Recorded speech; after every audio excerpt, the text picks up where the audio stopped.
हमारी पावरलूम की हालत क्या आप लोग जानते हैं, या आज जो व्यापार हमारा चलता है वो व्यापार छोटा मोटा जो भी रोजगार हम लोग करते हैं उसकी हालत क्या आप जानते हैं, या बिजली कंपनी मालेगांव शहर के अंदर आ गई, जो मुसीबत ये शहर अभी उठा रहा है ये आप लोग जानते हैं, या शहर का कोई बड़ा विकास डेवलप का काम ये शहर के अंदर इन 1.25 सालों के अंदर आज तक नहीं आया, या हमारे मालेगांव शहर के अंदर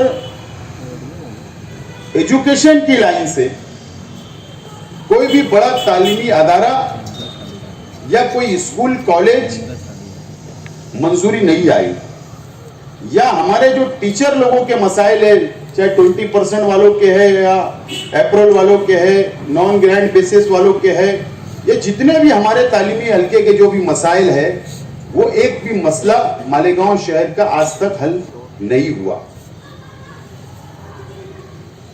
न यहां पर गवर्नमेंट आज कोई तवज्जो देने के मूड में नजर नहीं आ रही है। असल में आज इसीलिए मैं मशवरा करने के लिए बुलाया हूं कि मुझको ऐसा लगता है कि शहर की आवाम से अगर गलती हो गई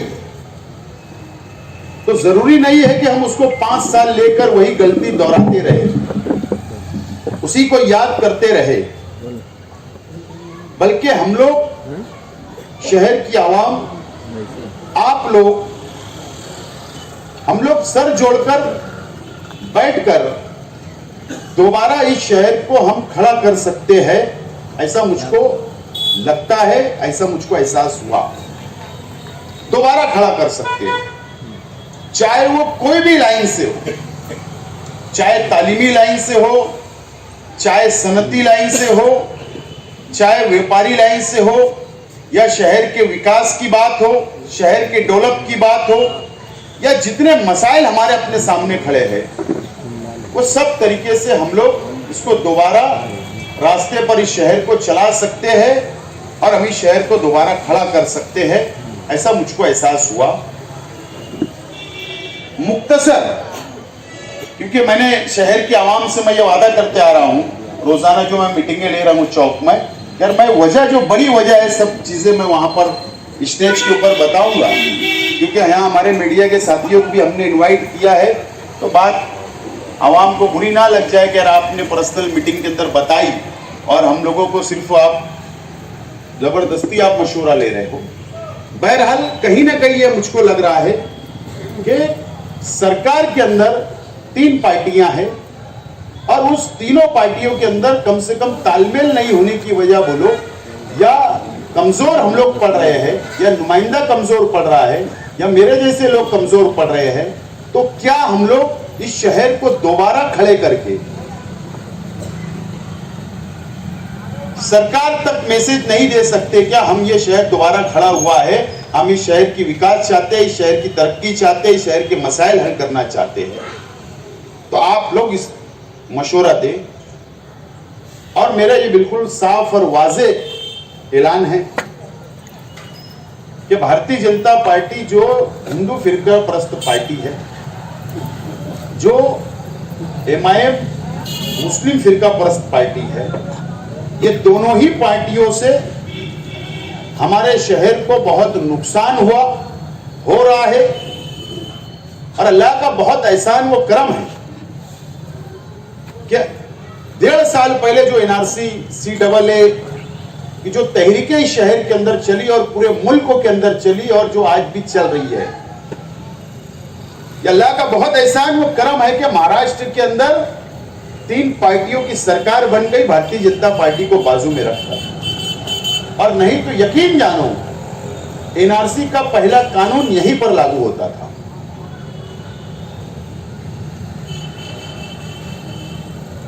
और भारतीय जनता पार्टी खामोश बैठने वाली है, ऐसा नहीं है। अगर जो सरकार किसानों के सामने झुकने तैयार नहीं है, जो सबसे बड़ा रोजगार देने वाला अगर कोई इस मुल्क में है तो वो किसान है, और वो किसान जो लाल किले के ऊपर अपना झंडा लहरा सकते हैं, उनके सामने झुकने नहीं तैयार है। 2 रोज पहले अमित शाह ने बंगाल में बिल्कुल साफ तौर पर यह बात कह दी कि एनआरसी हर हाल में सरकार आने के बाद बंगाल में ही पहले लागू की जाएगी। तो क्या आज हम लोग अव्वल से हम लोग प्लानिंग नहीं कर सकते क्या? क्या ये जो दाग इस शहर के अंदर फिरका परस्ती का लगा है, क्या उसको नहीं धो सकते क्या? क्या हम लोग गवर्नमेंट को विश्वास में लेकर गवर्नमेंट के साथ में हम लोग बैठकर बातचीत करके हमारा एजेंडा हम लोग तैयार करके क्या ये शहर को दोबारा नहीं खड़ा कर सकते क्या? आप लोगों को पता है यहां पर हमारे सनतकार बैठे हुए हैं कि कितनी कोशिश हो रही है कि एमआईडीसी जो सायरा एमआईडीसी है वो कोई भी तरीके से फेल हो जाए, ये कोशिश हो रही है। आगे आज हमारे शहर के बुनकर और जर्नल व्यापारी ये चाह रहा है कि हम लोगों को एमआईडीसी के अंदर हमको यूनिट डालना है, रोजगार डालना है, तो वो काम जो बहुत जबरदस्त तरीके से रुकावट उसके अंदर आई है, तो क्या हम एजेंडा बनाकर हम लोग उसको आगे नहीं बढ़ा सकते क्या? हर लाइन से हम लोग यहां पर सोच सकते हैं। और सियासत के अंदर मैंने रिस्क लिया हूं, मेरा सियासी सफर के अंदर ये मेरा सबसे बड़ा रिस्क है जो मैंने उठा लिया हूं, ऐलान कर दिया हूं। और अब शहर की आवाम जो फैसला करेगी, चाहे नतीजा जो भी हो, चाहे मुझको सियासत में उसका नुकसान हो, चाहे उसका मुझे फायदा हो, लेकिन किसी न किसी को तो रिस्क लेना पड़ेगा। सिर्फ वो कुर्सी से लपट कर हम लोग ये सोचेंगे मेरा जाति मुफाद हल हो जाए, तो हम ये शहर के मुस्तकबिल के बारे में कभी सोच नहीं सकते। जाहिर सी बात है कि मैंने इस्तीफा दिया, उसके उसी दिन रात में नसीम खान साहब का भी फोन आया, उसके बाद दूसरे दिन बाला साहब खुरात का भी फोन आया, उसके बाद हमारे पार्टी के और लीडरान का भी फोन आया, कल भी फोन आए। लेकिन मैंने उनसे साफ तौर पर कहा कि मुझको ऐसा लगता है कि आप लोगों को मेरी और हमारे शहर की जरूरत नहीं है, ऐसा मुझको एहसास हुआ। लेकिन अब मैंने फैसला शहर के आवाम पर छोड़ा हूं, जो शहर के आवाम बोलेंगे मैं वो करूंगा। मैं आज बैठकर बात करने का आज मेरा मूड नहीं है, ये मेरे साफ अल्फाज में मैंने उनसे कहा। फिर भी उन्होंने कहा कि नहीं, हम लोग एक वक्त भेजते हैं, बातचीत करेंगे, क्या मसला है, क्या मसाइल है, क्यों ऐसा कदम उठाया गया, उसके ऊपर हम चर्चा करने के लिए तैयार है। लेकिन क्योंकि मैंने ऐलान कर चुका हूं, शहर की आवाम के ऊपर मैं पूरा जिम्मेदारी डाल चुका हूं, तो मैं अकेला फैसला लेना मुनासिब नहीं है। इसी तरीके से एनसीपी की तरफ से भी मुझको ऑफर आ रहा है कि आप एनसीपी ज्वाइन करिए, हम आपके साथ बैठ के बात करने के लिए तैयार हैं। मुझको शिवसेना के एक कैबिनेट मंत्री का भी फोन आया मुंबई से कि आप बोलिए तो हम वजीर आला से मिलाकर आपके जो भी प्रोग्राम है, जो भी बातें हम करके आप हमारे साथ ज्वाइन हो जाइए। मुझको बहुजन विकास आघाड़ी, वंचित बहुजन विकास आघाड़ी का प्रकाश अंबेडकर साहब के नुमाइंदे के तौर पर नांदेड़ से भी फोन आए कि आप बोलो तो हम वक्त लेके आते, आप हमारे साथ आकर ज्वाइन हो जाइए। इसी तरीके से लोकल पार्टियों के मालेगांव के भी दावत आई है, अखबारात के जरिए, प्रेस कॉन्फ्रेंस के जरिए। बोलने का मतलब, अगर मेरी ताकत नहीं होती, मेरे में सलाहियत नहीं होती, या पार्टी को मुझसे नुकसान नहीं हो सकता था, तो कोई मुझको फोन वगैरह नहीं करता, ऐसा मेरा मानना है। लेकिन कर रहे हैं तो आज उनको एहसास हो रहा है, और कोई पार्टी दावत दे रही है तो उनको ये लग रहा है कि इस शख्स के आने से हम लोग पार्टी बढ़ा सकते हैं या उनकी ताकत बढ़ सकती है। लेकिन जो भी फैसला आप लोग करोगे, जो मशवरा आप लोग दोगे, उसके ऊपर इंशाअल्लाह मैं अमल करने की कोशिश करूंगा। मैं माजरत चाहता हूं कि इलेक्शन के बाद से कुछ पीरियड गुजरा, मैं साइलेंस रहा, कुछ लोगों से मुलाकात कम ज्यादा होती रही। उसके बाद कोरोना आ गया। कोरोना के अंदर जो भी कामकाज हम लोगों ने किया, लेकिन जब मैं शहर के अंदर आम लोगों के अंदर मैं जा रहा हूं, बातचीत कर रहा हूं, तो मैं ये चाहता हूं कि फैसला लेने से पहले कोई भी वर्ग, कोई भी लाइन के लोग ना छूटे, उनका मशवरा जरूरी है। मैं अभी एक लेडीज जो वर्कर होते हैं हर वार्ड में, हार्ड वर्कर, मैं उनकी भी मीटिंग लेके उनसे भी राय जानने की कोशिश करूंगा।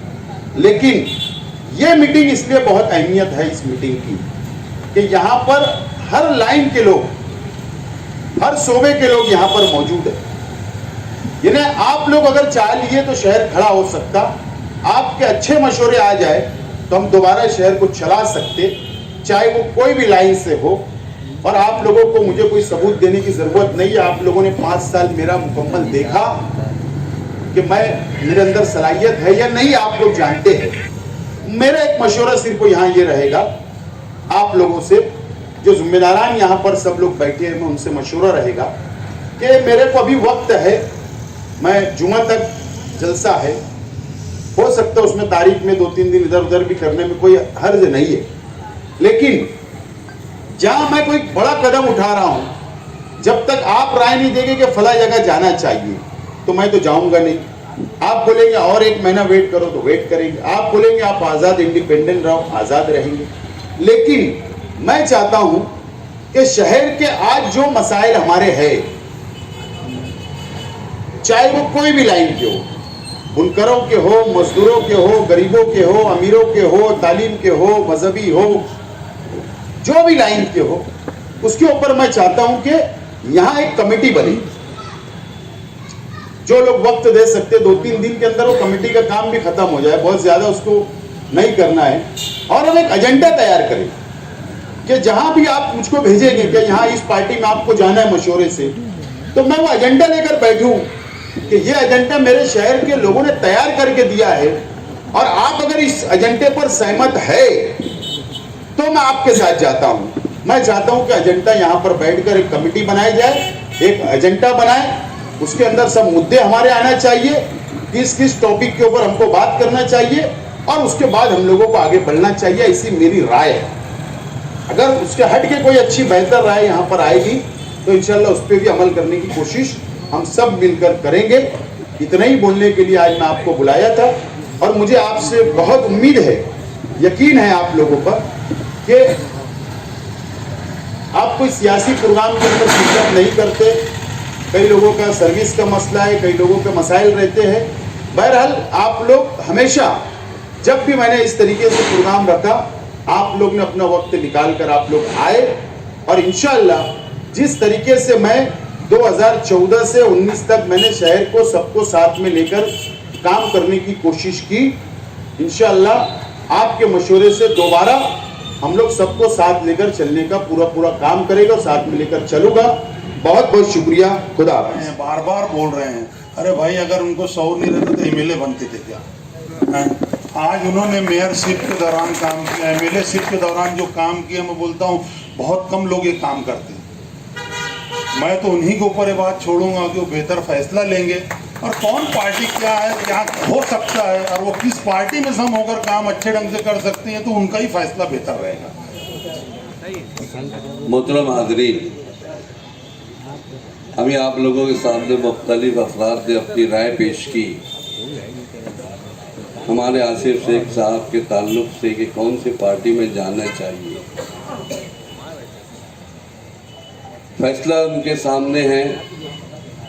जो आदमी अपोजिशन से काम करवा सकता है, ये इतनी सलाहियत उनके अंदर मौजूद है। अनगिनत कामों का एक लाइन है उनके पास। वो जिस पार्टी में भी जाए, एनसीपी में भी जाए, मगर ओहदे के साथ जाए, ओहदे का डिमांड करे। ओहदा मिलना आज के दौर में बहुत ज़रूरी है और ओहदा मिल जाएगा तो मालेगांव की और तरक्की होगी, मालेगांव में काम चलता रहेगा और अच्छे ढंग से अच्छे पैमाने पर हम उनका साथ देंगे। खुदा हाफिज़। शहर और शहर की तमाम ही मुअज़्ज़िज़ शख्सियत, मैं मौज़रत के साथ 2 जुमला कुछ ज़्यादा बोलना चाहूँगा आप लोगों से। अभी तक हमने जितनी भी बातें की मालेगांव की सियासत को लेकर, लेकिन आप लोग मुल्की हालात देखिए कि जिस तरीके की सियासत आज हिंदुस्तान में चल रही है फ़िरका वारियत को लेकर, कांग्रेस पार्टी आज जो देश की सबसे बड़ी पार्टी थी, बुरी तरीके से नाकाम है। पेट्रोल के भाव 93, 94, 95 रुपये जहाँ तक भी आ गए। अभी जो प्रोटेस्ट चल रहा है, आंदोलन चल रहा है किसानों का, बजट के अंदर कुछ प्रावधान ऐसे हुए हैं जो अभी तक हमें पता ही नहीं है। जीएसटी को लेकर, इनकम टैक्स को लेकर उन्होंने बजट में बताया ही नहीं है हमको। आने वाला वक्त मुसलमानों क्या पूरे देश के लिए बेपनाह खराब है। इन हालात में मैं दाद देता हूं आसिफ भाई के फैसले की। वाकई इन्होंने बहुत सही फैसला किया कांग्रेस पार्टी से इस्तीफा देकर। बजाते खुद मैं मेरे ताल्लुक से आपको एक बात बोलूं कि हमने आज तक कभी कांग्रेस पार्टी को छोड़कर कभी किसी को वोट नहीं दिया, लेकिन हमें जो तौक़े रहती है कांग्रेस पार्टी उन तौक़ात पर बिल्कुल भी नहीं उतरी। हाज़रीन कराम, आज महाराष्ट्र की सियासत में वाकई शिवसेना एक मजबूत पार्टी बनकर के उभरी है। मैं मानता हूं इन बातों को। उन्होंने मुसलमानों को करीब करने के लिए काफ़ी मुफीद फैसले भी किए और वो चाहते हैं कि मुसलमान उनके करीब जाए। लेकिन हमारे शहर का अलमिया मैं आप लोग को बताऊं, हम हर आदमी इलेक्शन तक काम की बात करता है, इलेक्शन आने पर जो फैसला हम जज्बात और मजहब की बुनियाद पर करते हैं। तो मुझे नहीं लगता कि शहर की आवाम शिवसेना को कबूल करेगी, क्योंकि कहीं ना कहीं शिवसेना हिंदुत्व को भी लेके चलना है, उनकी मजबूरी है हिंदू वोट बैंक के लिए। अभी आप लोग देखिए, पीछे औरंगाबाद को लेकर जो संभाजी नगर का मामला आया, वो लोग अपने फैसले पे अटल थे कि नहीं, उसका नाम संभाजी नगर उनको होना चाहिए। तो आज हमारे लोग थोड़ी थोड़ी बातों में अपने फैसले तब्दील कर देते हैं। तो आसिफ भाई से मैं नाचीज़ का मशवरा यही है कि हमारे पास जो दूसरा विकल्प है राष्ट्रवादी की सूरत में, कहीं ना कहीं राष्ट्रवादी से भी मालेगांव के मुसलमान थोड़ा बहुत बदजन जरूर है, लेकिन इन हालात में फिरका परस्त को रोकने के लिए हमको कदम बढ़ाने की जरूरत है किसी भी सेकुलर पार्टी की तरफ। तो आज राष्ट्रवादी भी कहीं ना कहीं उनकी छवि भी सेकुलर की ही है। आज निहाल दानेवाला साहब ने जो बात कही, कहीं ना कहीं हमें उन मुद्दों को सामने रखते हुए राष्ट्रवादी से बात करना चाहिए, ओहदे की बात करना चाहिए। शहर के जो हमारे मामलात हैं, पावर लूम से मुंसलिक बोल दो, मेडिकल कॉलेजेस से मुंसलिक, जो भी अपना स्कूल से मुंसलिक बातें उनके सामने रखते हुए, पिछले वक्तों में मौलाना असद मदनी साहब, उनसे जब कांग्रेस की छवि बहुत खराब हो गई थी बाबरी मस्जिद के शब्दों में, तो लोगों ने सवाल किया था कि हजरत हमको क्या करना चाहिए। तो मौलाना असद मदनी साहब ने उस वक्त भी कहा था कि एक हाथ में ईंट है, एक हाथ में पत्थर है। आप लोगों को कम नुकसान जिस चीज़ से पहुंचे, आप लोग उनके साथ जाइए। तो आज हमारी जो मुसलमानों की परिस्थिति है, हमारे शहर की जो परिस्थिति है, हमारे को जो कामों की ज़रूरत है, और कहीं ना कहीं इलाकाई पार्टियों को जो मजबूत करने की ज़रूरत है, तो मेरा मशवरा ऐसा है, मैं किसी की बात यहाँ पे कट नहीं कर रहा, मैं एक अपना जो ज़ाती तज्जिया मैं वो बयान कर रहा हूँ कि हमें राष्ट्रवादी में प्रवेश करना चाहिए। बस इन्हीं बातों के साथ मैं अपनी बात कर। अब जो सर ने जो बात बोले कि भाई आसिफ भाई को जो है सियासी शऊर है, और ये मैं भी मानता हूँ, वो फैसला जो गांव के भलाई के लिए, जो पार्टी गांव के भलाई के लिए अपने से तुमसे काम तुम करवा सकते, ऐसी पार्टी में आपने जाना, ये मेरी राय है। कि कुछ नजरियात होते हैं, उनके कुछ नुकात होते हैं, कुछ एजेंडे होते हैं। सबसे पहले उस पर गौर फिक्र कर ली जाए कि कौन सी पार्टी किस एजेंडे पर चलती है। शिवसेना और दूसरी जो दीगर पार्टियां, उनका एक मैनिफेस्टो चलता है, उनका एक एजेंडा चलता है, और आखिर में जाकर वो उसी बात पर आकर अपनी बात रखते हैं। इसलिए जाने से पहले पार्टियों का एजेंडा, उनका नजरियात क्या, उनके नुकात क्या, पहले ये इसकी जांच कर ली जाए, उसके बाद किसी और बहुत शुक्रिया। अभी आसिफ साहब ने कहा कि उन्हें मशवरा चाहिए, उन्हें किस पार्टी में जाना चाहिए। तो मैं मेरी उम्र के हिसाब से जो भी समझता हूँ कि मालेगांव शहर में अगर कोई लीडर मर्द मुजाहिद है, अब तक की मेरी समझदारी की उम्र में मैंने देखा है, तो वो एक आसिफ रशीदी है और दूसरा कोई नहीं है। तो वो जिस पार्टी में भी जाएंगे वो उनका अपना बेहतर फैसला होगा इंशाल्लाह। और राष्ट्रवादी कांग्रेस में जाने के लिए मैं क्यों कहूँ, क्योंकि वो भी तो गठबंधन में ही है जहाँ तक कि मैं समझ रहा हूँ कांग्रेस पार्टी के, और कहीं कहीं से शिवसेना भी उस पार्टी से टच है महाराष्ट्र में गठबंधन में। तो ये तीनों पार्टी से वो बेजार होकर ही इरादा करे होंगे बाहर निकलने का। तो वो जिस पार्टी में भी जाना चाहे इंशाल्लाह मेरा उनके साथ रहेगा और मैं उनकी तरफदारी में रहूँगा।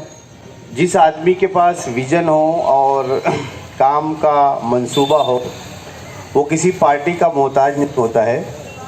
और माशाअल्लाह हमारे आसिफ साहब के जो हमारे 5 साल का दौर हम लोग देखे हैं उसकी रोशनी में हम ये कह सकते हैं कि वो किसी भी पार्टी में रहेंगे, उनके पास काम करने का एक विज़न है, एक मकसद है और वो उसको लेकर चलते हैं, मंसूबाबंदी से काम करते हैं।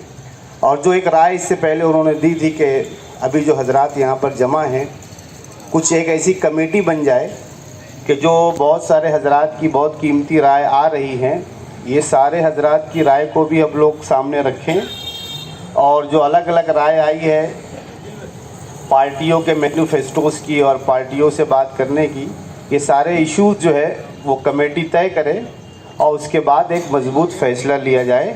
और इंशाअल्लाह जिस पार्टी में भी जाएंगे आसिफ साहब तो उम्मीद है हमको कि वो इंशाअल्लाह शहर के लिए और हम सब के लिए बहुत अच्छा काम करेंगे और हम सब भी उनके साथ रहेंगे। शुक्रिया।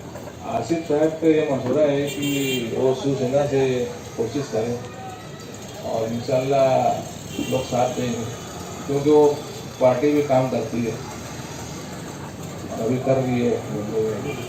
उदय ठाकरे साहब ने कोरोना में बहुत बढ़ चढ़ के आवाम का साथ दिया था तो लोग पसंद कर रहे हैं शिवसेना पार्टी को, इसलिए मैं और हिमायत से तो सवाल ही नहीं पैदा होता। और दूसरी बात महाराष्ट्र लेवल पे सबसे बड़ी पार्टी फिलहाल एनसीपी है, तो एनसीपी में जाना हद से ज़्यादा बेहतर है।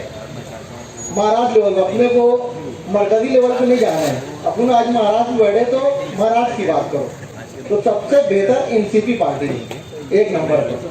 मेरे नजर में आज अहरुल बलियतैन एक मिसाल दी जाती है। तो मुसीबत है तो हल्की जो मुसीबत है उसको इख्तियार कर देते। बात समझ में आ रही है? अभी फिलहाल जो है शिवसेना ने मुसलमानों के ताल्लुक से उनके जो कुछ भी उनकी कारकर्दगी आ रही है, जो उनकी सोच आ रही है, वो मुसलमानों के हक में मुझे बेहतर लगे। भाई हमारे शहर में तो आसिफ भाई ने आज तक जितनी मेहनतें की हैं और जितनी सलाहियत उनके अंदर है हमने कोई लीडर में ऐसी सलाहियत देखी नहीं है। बस मेरा तो यही कहना है कि हमसे ज़्यादा उनको समझता है सियासत में। वो जो भी पार्टी के साथ जाएंगे इंशाअल्लाह हम सब उनके साथ रहेंगे। इतना ही बोल के तारीफ करते हुए एक बात आगे कहना चाहूँगा कि अभी जैसे बात हुई कि आसिफ साहब जो है बहुत शहूर है उनमें, तो उन्होंने पहले जो मशवरा दिया था कि एक कमेटी बनाई जाए और उस कमेटी के ज़रिए जो आगे की कार्रवाई वो की जाए, तमाम पार्टियों से बात की जाए। इसमें सिर्फ एक बात मैं आगे बढ़ाना चाहता हूँ कि मैं अकेला ही चला था जानिबे मंजिल, मगर लोग साथ आते गए और कारवा बनता गया। तो मैं एक चीज़ ये बढ़ाना चाहता हूँ कि किसी भी पार्टी की शुरुआत जो है एक बहुत छोटे पैमाने पर हुई, एक शहर से हुई है। तो मेरा एक मशवरा ये है कि तमाम पार्टियों को भी देख लिया जाए और अगर मुनासिब हो सके आज जो है मुसलमानों के लिए हिंदुस्तान की कोई भी पार्टी अगर 100% कहा जाए कि फ़ायदेमंद है तो मैं समझता हूँ ऐसा हमारी सोच गलत रहेगी। हर पार्टी के अंदर कुछ ना कुछ मुसलमानों के खिलाफ है ही, तो क्यों ना तमाम पार्टियों को भी देखा जाए। लेकिन मेरा एक मशवरा ऐसा है कि क्यों ना एक नई पार्टी की भी बुनियाद रखी जाए। ये भी एक मेरा जो मंत्री है वो राष्ट्रवादी में, तो मेरी ऐसी राय है कि आप राष्ट्रवादी में जाना चाहिए। वहाँ पर अपने जो मसाइल है जैसे रोड गटर के जो डेवलपमेंट का प्रोग्राम है, वो जो पद है मिनिस्टर का वो भी राष्ट्रवादी के पास है। हमारा जो बिजली का जो प्रॉब्लम है यहाँ पर प्राइवेट बिजली का वो जो विभाग है वो भी राष्ट्रवादी के पास है। आज राकेल की वजह से सैकड़ों खानदान बेरोजगार है, गरीब परेशान है, वो पद जो है वो भी राष्ट्रवादी के पास है। और जो डेवलपमेंट का जो रोड गटर का मसला है, जो एजुकेशन का और बहुत सारे जो शहर के मसाइल है, तो मेरी ऐसी राय है कि आसिफ साहब राष्ट्रवादी में जाना चाहिए। इतना ही बात दरअसल ये है कि हमारे जो आसिफ साहब हैं इनका जो सियासी शऊर है ये बच्चे शऊर इनका जो सियासी शऊर है, ये बच्चे बूढ़े जवान यहाँ तक के घरों की ख्वातीन तक जानती है और हम सब इसके कायल हैं। इनकी सियासत को हम सब अच्छी तरह जानते हैं, इनकी सूझबूझ को हम अच्छी तरह जानते हैं, जिस तरह इन्होंने शहर में डेवलप किया। तो मेरा ज़ाती मशवरा ये है कि मशवरा कैसे दे सकते हैं इनको कि यार आप ये पार्टी में जाइए, ये पार्टी में जाइए, क्योंकि इनको ये हमसे पूछ रहे हैं, हमें बड़ापन दे रहे हैं। बहुत बड़ी बात है ये आसिफ साहब की एक बड़ापन है कि इन्होंने हम जैसे लोगों से मशवरा तलब किया। लेकिन मैं ऐसा चाहूँगा कि हमारे ज़िम्मेदार जो शहर के हैं, ये शहर के ज़िम्मेदार बैठकर आसिफ साहब को ये कहे कि भाई आप अपने तौर से फैसला करें कि आपको क्या बेहतर लगता है। और मुझे इतना भरोसा है आसिफ साहब पर कि वो बेहतर जानते हैं कि शहर की भलाई किस में है और कौन सी पार्टी में जाना है, क्योंकि इनकी जो सियासी सोच है बहुत हमारी सोच से भी कई ज़्यादा दूर तक है। बस मैं यही कहूँगा कि आसिफ साहब जो फैसला लेंगे, हम गांव की भलाई के ताल्लुक से वो फैसला लेंगे और हम इनके साथ। पहले मैं तमाम लोगों से यही गुजारिश करना चाहता हूँ कि जब भी इलेक्शन का वक्त तो आए, सरकार महाराष्ट्र में किसकी बनने वाली है उस शख्स को चुनकर देना चाहिए। मालेगांव का अलमिया रहा है, अक्सरियत इस बात की है कि जब सरकार महाराष्ट्र में जिसकी बनती है उसके मुखालिफ अफराद को हम चुनकर दे देते हैं। आज तक जितने भी एमएलए मालेगांव शहर में हुए, उनमें सबसे ज्यादा काम करने की सलाहियत और उमंग मैं शेख रशीद साहब के अंदर पाता हूँ, क्योंकि मैं 1977 से सियासत से जुड़ा हूँ। इसलिए मैं शेख रशीद साहब को मशवरा देना चाहता हूँ कि आप काम की बुनियाद पर किसी भी पार्टी में जाइए। एनसीपी में जाना है तो आप शरद पवार जी, अजीत दादा पवार, छगन भुजबल जी जो बड़े लीडर हैं, उनसे बैठकर शहर के 50 अफराद जो बातौर जो सियासत में गहरी निगाह रखते हैं, ऐसे लोगों के साथ जाइए और उनसे दो टोक बात कीजिए कि मुझे ओहदा भी चाहिए और मालेगांव शहर का हमें डेवलप भी करना है। जाना ज़्यादा बेहतर है कि ये वो तरक्की को कैसे रफ्तार मिले, कैसे वो परवान चढ़े और कैसे शहर मालेगांव शहर का हर फर्ज हर शोबे में कैसे तरक्की याफ्ता हो। आज शहर मालेगांव में साजिद अंसारी साहब बहुत ज़्यादा जानते हैं और सभी लोग जानते हैं, सभी मालेगांव शहर के बुनकर हजरात हैं। पावर लूम का चक्का जाम है, अच्छी बात नहीं है। ये गड़गड़ाहट बंद है, ये शहर के लिए अच्छी बात नहीं है।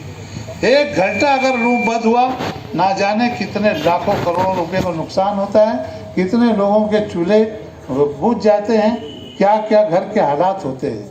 लेकिन 8-8, 10-10 दिन और एक नहीं कई बार बंद होना, ये अच्छी बात नहीं है।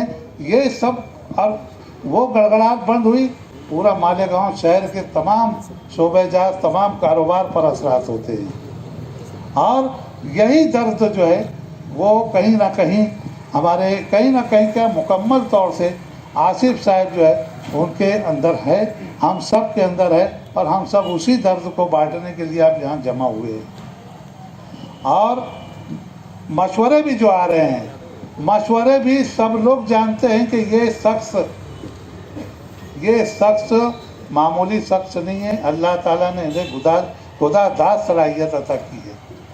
ये बगैर तासुब के, बगैर छोटे बड़े के, बगैर अमीर गरीब के हर एक के साथ मिलजुल कर काम करने वाला शख्स है और हर एक से मशवरा लेने वाला शख्स है, हर एक के मशवरे पर अमल करने वाला शख्स है। इसीलिए जो है पिछले गुज़िश्ता 5 साल इनके नहायत कामयाबी से गुजरे। हर एक आदमी गवाह है, हर एक वोटर गवाह है, हर एक मालेगांव शहर के अलावा महाराष्ट्र के लीडरान गवाह है, सियासतदान गवाह है, हर पार्टी के लोग गवाह है। और इन्होंने जिस वक्त जिस तरीके से ऐवान के अंदर, असम्बली के अंदर अपने शहर की तरक्की के लिए जो बातें वहाँ पेश की है, जिस तरीके से उन्होंने जहाराना अंदाज में बातें पेश की है, निडर तरीके से पेश किए। मैंने खुद असेंबली में जा करके जायज़ा लिया और वहाँ जाकर मैं बैठकर इनकी तकरीर सुना भी, देखा भी कई मरतबा, और उसमें देखा कि तमाम जितने असेंबली के मेंबरान हो कि मंत्री हो, सब लोग बगौर इनकी बातें सुनते थे, समझते थे, और इन्होंने अपने दौर में बहुत सारी बातें मनवाई भी गवर्नमेंट से। तो आज जो है गवर्नमेंट में जितने अफराद बैठे हुए हैं और बाशऊर लीडरान बैठे हैं, मंत्री बैठे हैं, वो हर कोई चाह रहा है कि आसिफ साहब जो है उनकी पार्टी में आए। अगर वो चाहते तो फौरन कोई एक बड़े लीडर का, बड़ी पार्टी, बड़े अपने मंत्री का वो बात सुन करके चले जाते, लेकिन नहीं। आसिफ साहब मालेगांव शहर के हैं, मालेगांव का शहर के लोगों को जानते हैं, मालेगांव शहर के लोगों की कद्र करते हैं। उनकी सिर्फ ओट जो है, ओट भी एक राय है, लेकिन सिर्फ ओट के लिए आज इलेक्शन नहीं लड़ रहे हो। इलेक्शन के वक्त वोट ली जाती है, लेकिन आज वो इलेक्शन का दौर नहीं है, आज इलेक्शन के अय्याम नहीं है, लेकिन आज भी उससे वोट से ज़्यादा अहमियत मशवरे की है, और वो मशवरा आपका तलब किया जा रहा है, मशवरा लिया जा रहा है। हाँ, अल्लाह ताला से दुआ है कि हमारे मशवरे के अंदर इतनी बरकत और इतनी ताकत आए कि अल्लाह ताला वो आसिफ साहब तक की वो बात पहुँचे, और उसके अंदर ऐसी दुआ भी की जाए कि वो जो बेहतर हो, वो मशवरा जो बेहतर हो शहर के लिए, हमारे लिए, कौम के लिए, मिल्लत के लिए, इस मंदिर और मस्जिद और मीनारों के शहर के लिए जो मशवरा बेहतर हो, जो रास्ता बेहतर हो, वो रास्ता हमें दिखाए, वो मशवरा हम दे सके, और आसिफ साहब उसके ऊपर अमल करें। और यही तरह बोलते हुए आज जो है हमारे लोगों ने जितनी बेबाकी से कहा है, मौलाना अय्यूब साहब ने भी बेबाकी से, ये सब अपने लोग हैं, इन्होंने ये नहीं सोचा कि यार मैं यहाँ बोलूँ कि नहीं बोलूँ। ये खिलाफ में है कि उन्होंने ये देखा कि आज बोलने का मौका, यार ये अपना आदमी है, इसे कतई बुरा नहीं लगेगा, उसके लिए ये मजलिस सजाई गई है। सभी लोगों ने यहाँ पर बहुत खुलूस से दिल से कहा है, सब लोगों ने सुना है, सब लोगों ने शिरकत की है। मैं मेरी जानिब से चाहूँगा कि एक अच्छा सा मशवरा है, और अल्लाह ताला उसके अंदर बरकत दे, और वही मशवरे को आगे अल्लाह ताला पाए तकमील तक पहुँचाए। आमीन सुम्मा। आज की इस तकरीब के सदर मोहतरम तालीमी शख्सियत जनाब मुख्तार कुरैशी सर, अल्हम्दुलिल्लाह हमेशा उनको जो है वो तालीमी प्रोग्रामों में उनको सुनते हैं। आज उनको यहाँ पर जो बात उन्होंने हमारे सामने रखी, उसको सुनकर ये लगता है कि वो भी शहर की फ़िक्र वैसे ही करते हैं जैसे आसिफ साहब करते हैं। आए हुए तमामी मेहमानान, तमाम शोबे के ज़िम्मेदारान, यहाँ पर साइजिंग मालिकान, पावरलूम इंडस्ट्री से जुड़े हुए तमाम शख्सियात, तालीम तिजारत से जुड़े हुए सारे अफराद, शहर की नुमाइंदा शख्सियात जो कहीं नज़र नहीं आती, एक साथ ऐसे लोग आसिफ साहब की एक छोटी सी नोटिस पर यहाँ पर जमा हुए। यही उनकी ताकत है, और इस ताकत को कायम रहने के लिए हम दुआ भी करते हैं। और आसिफ साहब जहाँ भी रहे अल्हम्दुलिल्लाह अपने वक़ार के साथ रहे। उन्होंने जहाँ भी अपनी बात मनवाई, पार्टी के ख़िलाफ़ भी उससे पहले गए हैं। आज जहाँ उन्होंने ये फ़ैसला लिया है, उसके साथ हमारी तमाम लोगों की राय जो यहाँ पर आई है, ड्राफ्ट कमेटी यहाँ बनी है, आए हुए तमाम मेंबरान, तमाम मेहमानान, शहर की तमाम शख्सियात का आज की इस कमेटी की तरफ से जिन्होंने इसको मुनाक़द किया, इसका एहतमाम किया, उनकी तरफ से तमाम लोगों का शुक्रिया अदा किया जाता है, इस उम्मीद के साथ कि ये शहर जो बैठा हुआ है ये आखिर तक उनके साथ रहेगा।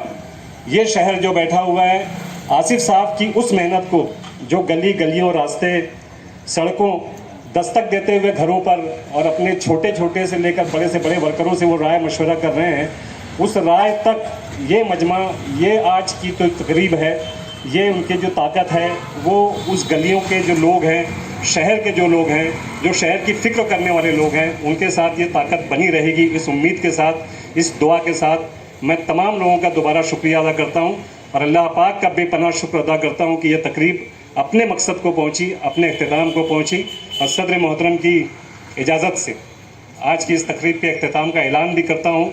और आखिरी बात, इंतज़ामिया ने आपके खाने का नज़्म भी किया।